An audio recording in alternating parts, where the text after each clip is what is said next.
Comme j'anime au Mans, j'ai pensé à un ami qui... Il faut que j'en souffre quand même. Je vais attendre un petit peu pour que ça rééquilibre, pour être sûr que je dépasse pas. Donc comme je viens au Mans, j'ai pensé à un ami qui est agriculteur. C'est pour que personne se vexe.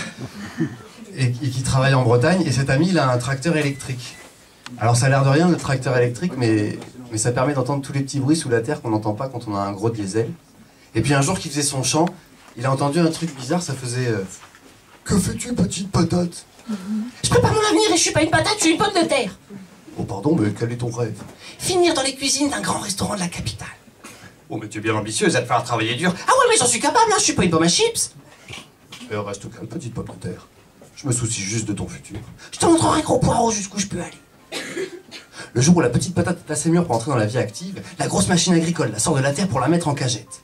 Petite patate monte en camion à la capitale et passe une nuit dans les cuisines d'un grand restaurant. Elle est stressée et dort mal. Au lever du jour, elle s'impatiente. Elle se demande quand et à quelle sauce elle va être mangée. Elle rêve de gratin, de friture, voire de feu de bois. Sur les coups de 11 heures, le commis de cuisine sort petite patate de son casier pour la plonger dans l'eau bouillante avec d'autres pommes de terre de grande classe. Il va faire quoi? Il va faire quoi? Demande petite patate toute excitée à ses voisines.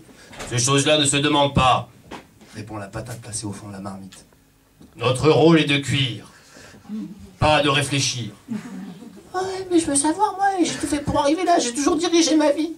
Tu es bien prétentieuse, petite patate. Je suis pas une patate, je suis une pomme de terre. J'ai travaillé dur en attendant ce jour. L'eau continue de bouillir et les pommes de terre, elles discutent plus. Elles sont si concentrées sur leur cuisson qu'elles ne voient pas le temps passer. 5 minutes. On va faire un peu plus court, sinon ça va durer des plombs. Vous allez perdre le fil de l'histoire. Et puis je vais avoir plein de points de pénalité. 10 minutes. Un quart d'heure et personne ne vient les sortir de l'eau. Elles sont déjà bien cuites et leur rêve tourne au cauchemar. Oubliées et s'inquiètent et se décomposent. Petite patate comprend alors, mais trop tard, qu'elle a travaillé dur toute sa vie pour finir en purée. C'est l'enfer. Tu vois, petite pomme de terre, t'as sacrifié ta jeunesse et tu t'affoles maintenant qu'il est trop tard. C'est ainsi que la petite pomme de terre, qui avait de grands rêves, disparut comme une vulgaire patate. Moralité...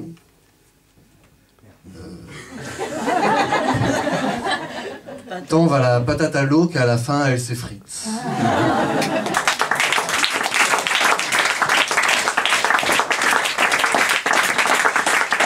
Alors je vous annonce, pendant que je réfléchis, le nouveau protocole pour le deuxième set. En fait, je dirai une petite phrase pour demander au jury de voter. Et en fin de phrase, je ferai comme ça. Il faudra crier « Art ». Vous allez voir, le jury a réfléchi à la note qu'il a mis. Par exemple, les notes du jury, pour moi, on s'en fout parce que je suis un creuve. Voilà. Ça, et en même temps, eux, ils lèvent leur pancarte. En même temps que tout le monde dit « Art », c'est un peu compliqué. Mais vous allez y arriver, voilà. Les notes du jury, on s'en fout parce que je suis un creuve. Excellent, donc nous avons 5-10, donc j'ai gagné comme l'année dernière. Ça me fait bien plaisir.